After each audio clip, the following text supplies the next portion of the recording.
या माहितीपटाचा हेतू हा की रेव्हरंड नारायण वामन टिळक यांच्या स्मृतींना उजाळा मिळावा. याद्वारे नव्या तरुण पिढीला त्यांची ओळख व्हावी.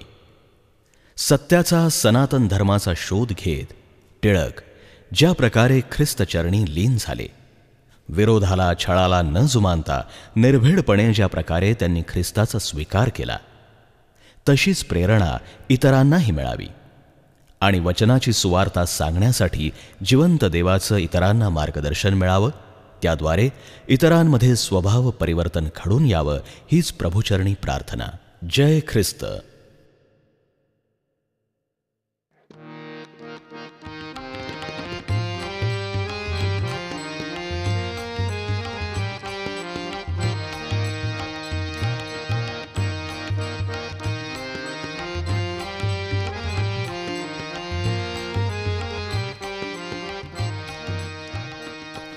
जगावेगळा जगन्मित्र, एक अविस्मरणीय व्यक्तिमत्व, ख्यातकीर्त साहित्यिक, फुलामुलांचे कवी, आपल्या अमोघ आशीर्वादित काव्यशक्तीनं तत्कालिक महाराष्ट्रीय ख्रिस्ती आणि ख्रिस्तेतर समाजात प्रभू येशूच्या सुवार्तेचा जागर घडवणारे कविवर्य रेव्हरंड नारायण वामन टिळक.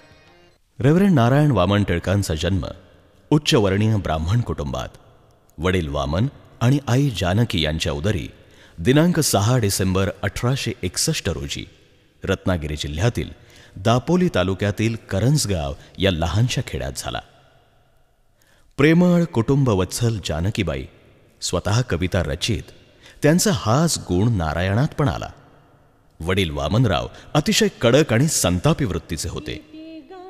जानकीबाईंची मात्र नारायणाला कायम प्रेमळ शिकवण असे की आपण मोठ्यांचा राग करू नये, गोरगरीब दुःखितांचं दुःख दूर करावं, त्यांची गरज भागवावी. असं करणाऱ्याचा सांभाळ प्रभू करतो. नारायणावरती अशा रीतीने सद्गुणांचे, कवित्वाचे संस्कार झाले ते आईमुळेच. न मातुः परम दैवतम असं वाटणाऱ्या नारायणावर फेब्रुवारी 1876 मध्ये मात्र कठीण प्रसंग ओढवला. वयाच्या अवघ्या 15व्या वर्षीच त्यांच्या आईचा, जानकीबाईचा मृत्यूवियोग त्यांना सहन करावा लागला. पुढे किती गणू तुझ्या प्रिय आई, उपकारा सीमा नाही या जगी, असं लिहिणाऱ्या नारायणाचं बालपण संपलं. सुरू झाला जगण्याचा एक लढा. लढा स्वावलंबनाचा, लढा आव्हानं पेलण्याचा, लढा आत्मशोधाचा. आईच्या अस्थी विसर्जित करून त्यांनी थेट चालत चालत नाशिक गाठलं.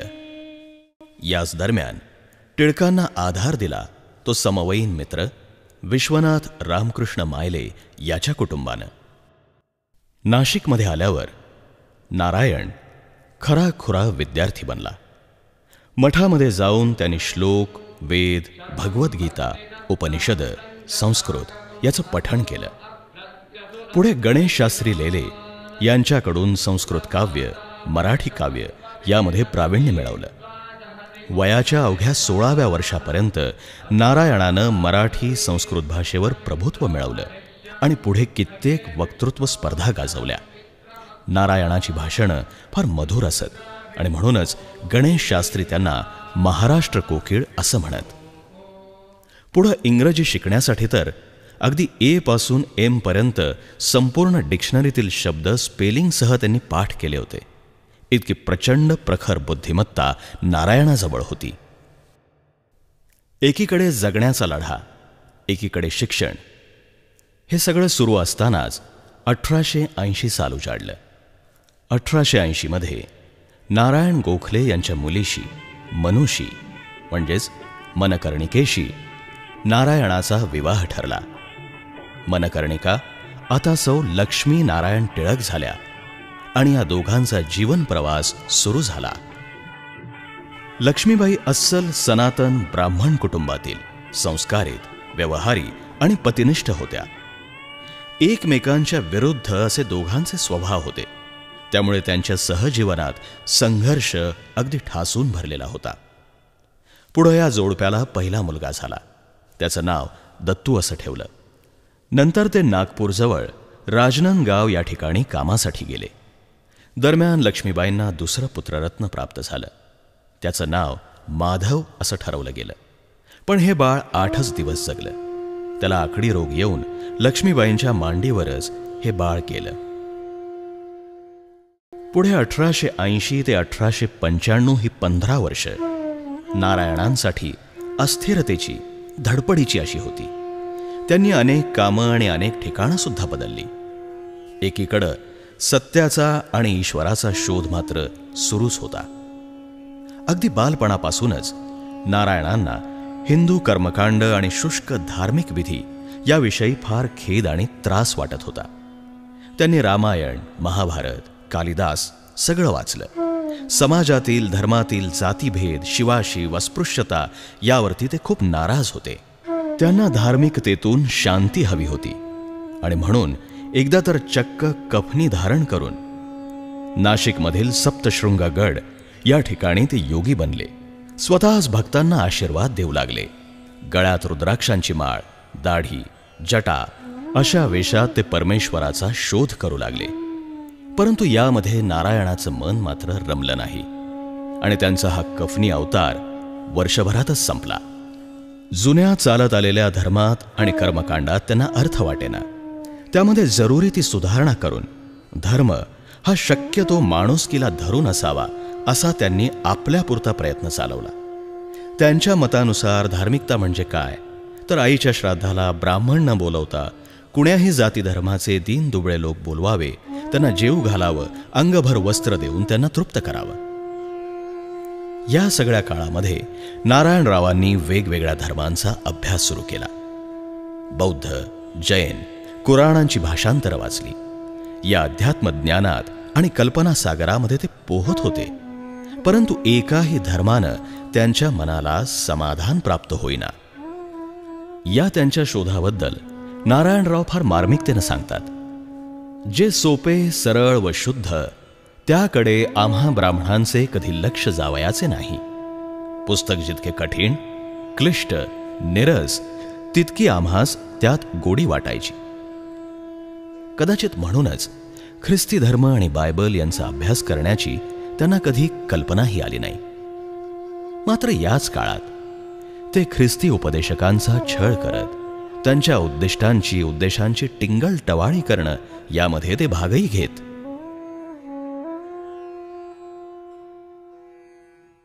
ईश्वरी योजनेतील एक महत्वाचा घटक म्हणजे समयाची पूर्णता. आणि ही समयाची पूर्णता झाल्यावरच त्यांना एक खरा मार्गदर्शक भेटला. त्यांच्याच शब्दात त्यांना त्यांचा हनन्या भेटला. नागपूर जवळील राजनंदगाव संस्थानात नारायणराव टिळक हे सरकारकृत नाझर राजाचे पर्सनल सेक्रेटरी म्हणून कार्य करत होते. एकदा नारायणराव नागपूर ते राजनंदगाव प्रवासामध्ये होते. प्रवास रेल्वेचा. या प्रवासात त्यांना एक युरोपीय गृहस्थ भेटले. रेल्वेच्या डब्यातच नारायणरावांशी त्यांचा संवाद सुरू झाला. ईश्वराचं अस्तित्व, वेद, धर्मग्रंथ यावर सखोल चर्चा झाली. मूर्तीपूजेसारखं दुसरं पाप नाही, तरी सुद्धा प्रीती, सत्य, न्याय, दया या तत्वांची रूपक करून त्यांची उपासना करायला हरकत नाही अशा विचारसरणीपर्यंत नारायणराव पोचले होते. त्यांचे हे विचार ऐकून त्या गोऱ्या इसमानं गंभीरपणे म्हटलं, आपणाशी वाद करण्याची माझी पात्रता नाही, पण बंधू 2 वर्षाच्या आत तुम्ही ख्रिस्ती व्हाल. साहेबानं नवा करार काढून त्यावर भराभर लाल निळ्या पेनानं खुणा करून नारायणरावांना पुस्तक दिलं आणि म्हटलं, भाऊ, कृपा करून एवढा भाग जरूर वाचा. नारायणरावांनीही ते वाचण्याचं वचन दिलं, ते केवळ त्या गृहस्थाच्या समाधानासाठी. स्टेशन आलं. ते गृहस्थ उतरले. नारायणरावांना ते म्हणाले, तरुण गृहस्था, देव तुला ओढून घेत आहे, बायबलचा अभ्यास कर. असं म्हणून एकमेकांना प्रेमानं त्याने निरोप दिला. इतका वेळ प्रवासात भरपूर बोलणं झालं, परंतु एकमेकांचं नाव मात्र त्यांनी विचारलंच नाही. पुढे टिळकांनी वाचावयास काही मिळत नसल्यामुळे जे पुस्तक गोऱ्या साहेबांनी दिलं होतं ते हाती घेतलं. त्यामध्ये मत्तयाच्या पुस्तकात अध्याय 5, 6 आणि 7 यावर त्यांना खुणा दिसल्या. तो भाग त्यांनी वाचायला सुरुवात केली. जे आत्म्याने दीन ते धन्य, कारण स्वर्गाचे राज्य त्यांचे आहे. जे शांती करणारे ते धन्य, कारण त्यास देवाचे पुत्र म्हणतील. रात्रभर नारायणरावांनी हे 3 अध्याय वारंवार वाचले.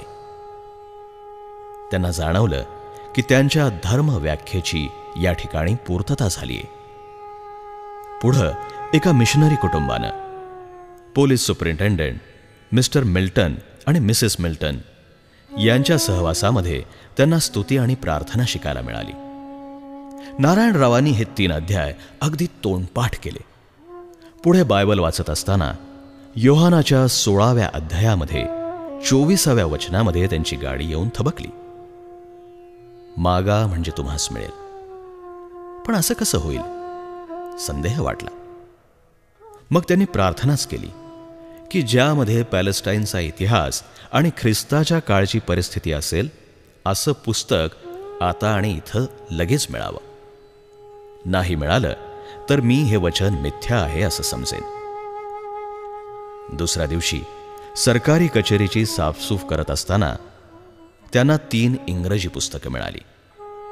2 मोठी बायबल होती आणि तिसरं beautiful thoughts and spiritual James हे एक पुस्तक. त्यामध्ये त्यांना हवी असलेली सगळी माहिती मिळाली. नारायणराव एकदम चकित झाले. त्यांना परमेश्वराचा जणू साक्षात्कारच झाला. त्यांनी जागीच गुडघे टेकले. मस्तक जमिनीस लवून मोठ्या स्वरात ते म्हणाले, praise the Lord, let people praise thee, O God, let all people praise thee. मागे त्यांचा शिपाई नोहर उभा होता. तो एकदम घाबरला आणि मागे पळत सुटला. सगळ्या राजनंद गावामध्ये चहूकडे बातमी पसरली, हुजूर मुन्शी नाना साहब किरस्तान हो गए. पुढे नारायणांनी स्वतः कबूल केलं, मी 12 वर्ष गावोगाव वणवण गोसावी बनून फिरलो. कितीतरी संत महंतांच्या मुल्ला मौलवींच्या संगतीमध्ये रात्री घालवल्या.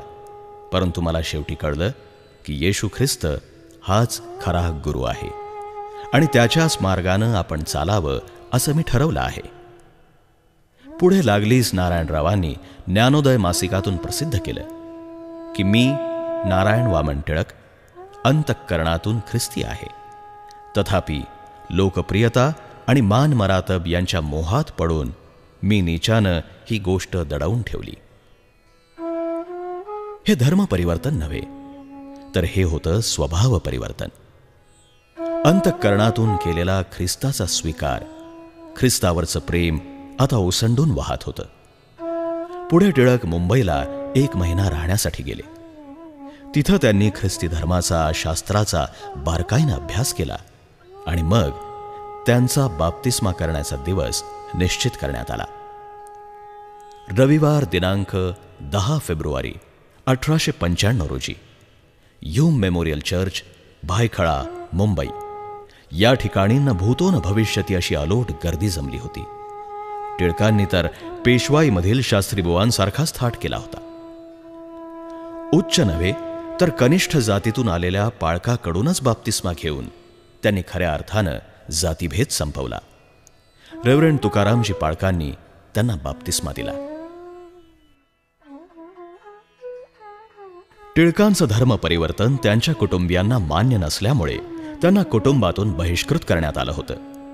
टिळकांच्या परिवर्तनाच्या बातमीनंतर त्यांचं मन परावृत्त करण्यासाठी त्यांच्या जुन्या समाजातून हजारो पत्र आणि धमक्या सुद्धा येऊ लागल्या.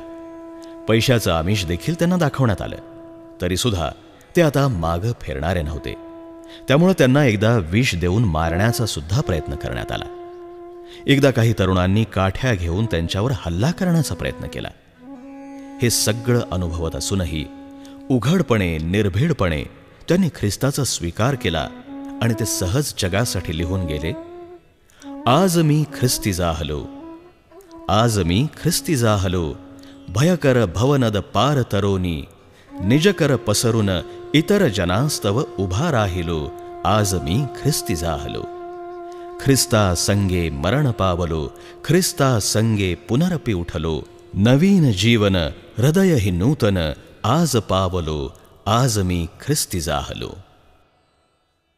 तत्कालीन मराठी ख्रिस्ती समाजाला अगदी नवीन वळण लावणारी ही शक्ती टिळकांच्या रूपानं ख्रिस्ती समाजात अवतरली. वास्तविक युरोपात जाण्याच्याही आधीच साधारणतः इसवी सन 40 ते 50च्या आसपास ख्रिस्ती धर्म हिंदुस्थानात अवतरला होता.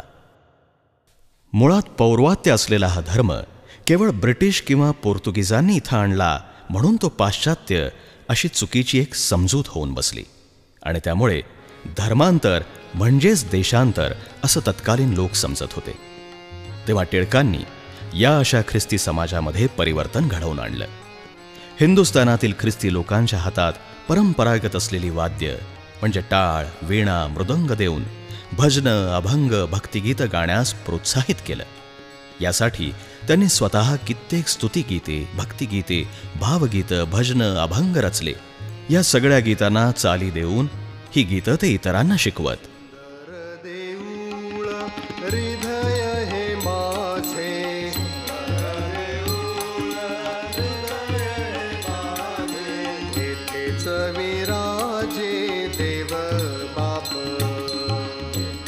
पुढील काळात आध्यात्मिक दृष्टीनं त्यांची जी वाढ झाली त्यामध्ये त्यांच्यातला रागीटपणा, चंचल वृत्ती कमी होत गेल्या. वचनामधील दृढतेत त्यांची वाढ झाली. आपण एक धर्मसंस्थापक होणार या त्यांच्या अभिमानी वृत्तीच्या जागी पुष्कळ अजूनी उणा प्रभू मी, पुष्कळ अजूनी उणा टाकाऊ मी, परंतु सदया आवडलो त्वन्मना, तुझा ऋणी तर सदाच राहीन अगा पतित पावना, पुष्कळ अजूनी उणा प्रभू मी, पुष्कळ अजूनी उणा. अशा या वृत्तीपर्यंत त्यांची वाढ होत गेली. ते लीन होत गेले ख्रिस्तचरणी. राहुरी या त्यांच्या आवडत्या गावामध्ये टिळकांनी ख्रिस्त सदन या नावानं घर बांधलं आणि तिथंच ख्रिस्तायन हे आपलं महाकाव्य लिहायला सुरुवात केली. आपलं घर त्यांनी गरजू लोकांना उपलब्ध करून दिलं.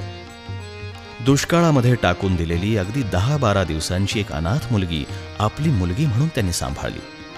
प्रसंगी त्यांनी 22 मुलांना वसतिगृहाची व्यवस्था होईपर्यंत आपल्या घरी आणून सांभाळलं. नगरमध्ये प्लेगच्या साथीनं ग्रस्त असलेल्या लोकांची त्यांनी सेवा केली. अशा रीतीनं जनसेवा हीच खरी ईश्वर सेवा मानून टिळकांचं सेवा कार्य सुरूच राहिलं. 31 ऑगस्ट 1904 रोजी टिळकांना दीक्षा देण्यात आली आणि त्यांना रेव्हरंड ही पदवी प्राप्त झाली. पुढे टिळकांनी अनेक लोकांना ख्रिस्तामध्ये आणलं. पुढे टिळक सातारा इथं वास्तव्यासाठी आले. सातारा इथं रानामध्ये फिरत असताना एकदा अकस्मात त्यांना प्रभू येशूचं दर्शन घडलं. त्यांना आज्ञा मिळाली, यापुढे फक्त ख्रिस्ताचीच कवने कर. त्यानंतर त्यांनी मी ख्रिस्ताचा आता दास झालो आहे असं सांगितलं आणि यापुढे कोणाचाही चाकर म्हणून मी राहणार नाही. जी काही मी सेवा करीन त्याचं वेतन घेणार नाही. जनसेवा हीच ईश्वर सेवा असं मानून मी सेवा करत राहीन असं म्हणून टिळकांनी त्या समस्त संस्थांचा राजीनामा दिला ज्यावरती ते काम करत होते. प्रभू येशूच्या अनुभूतीबद्दल ते लिहितात की विचारता तरी सांगतो मी आता, पाहिले मी ख्रिस्ता डोळ्यांनी या, नाही नाही स्वप्नी परी जागेपणी तयाच्या दर्शनी रंगलो मी. महाराष्ट्रासाठी ख्रिस्ती तुकाराम म्हणून देवानं माझी निवड केली आहे. ख्रिस्ती तुकारामच नव्हे तर तुकाराम आणि पौल यांचा एकत्रित अवतार म्हणजे नारायण वामन टिळक. टिळकांच्या घरीच ख्रिस्ताचा दरबार भरत असे. तिथं जमणाऱ्या तरुणांच्या सोबत टिळक गावोगावी दिंड्या, नाटकं, गाणी याद्वारे प्रभूची सेवा करत सुवार्ता सांगत फिरत होते. पूर्ण आयुष्य ख्रिस्त सेवेसाठी सोपवून जेव्हा मर्त्य शरीर शिणलं तेव्हा आत्म्यानं शरीराची साथ सोडली. तो दिवस होता 9 मे 1919. वेळ होती दुपारी 3 वाजता. स्थळ मुंबई. त्यांना अखेरचा निरोप देण्यासाठी हजारो लोकांनी उपस्थिती लावली होती. टिळकांच्या इच्छेप्रमाणे या प्रसंगी सर्वत्र काळा रंग वर्ज करण्यात आला. सर्वत्र पसरली होती ती पवित्र शुभ्रता. अंत्ययात्रा शांतपणे शिस्तीनं संथपणे स्मशानभूमीकडे जात होती. त्यावेळी अचानकच लक्ष्मीबाईंनी हाती चिपळ्या घेतल्या आणि खणखणीत सुरामध्ये सुरू केलं, भय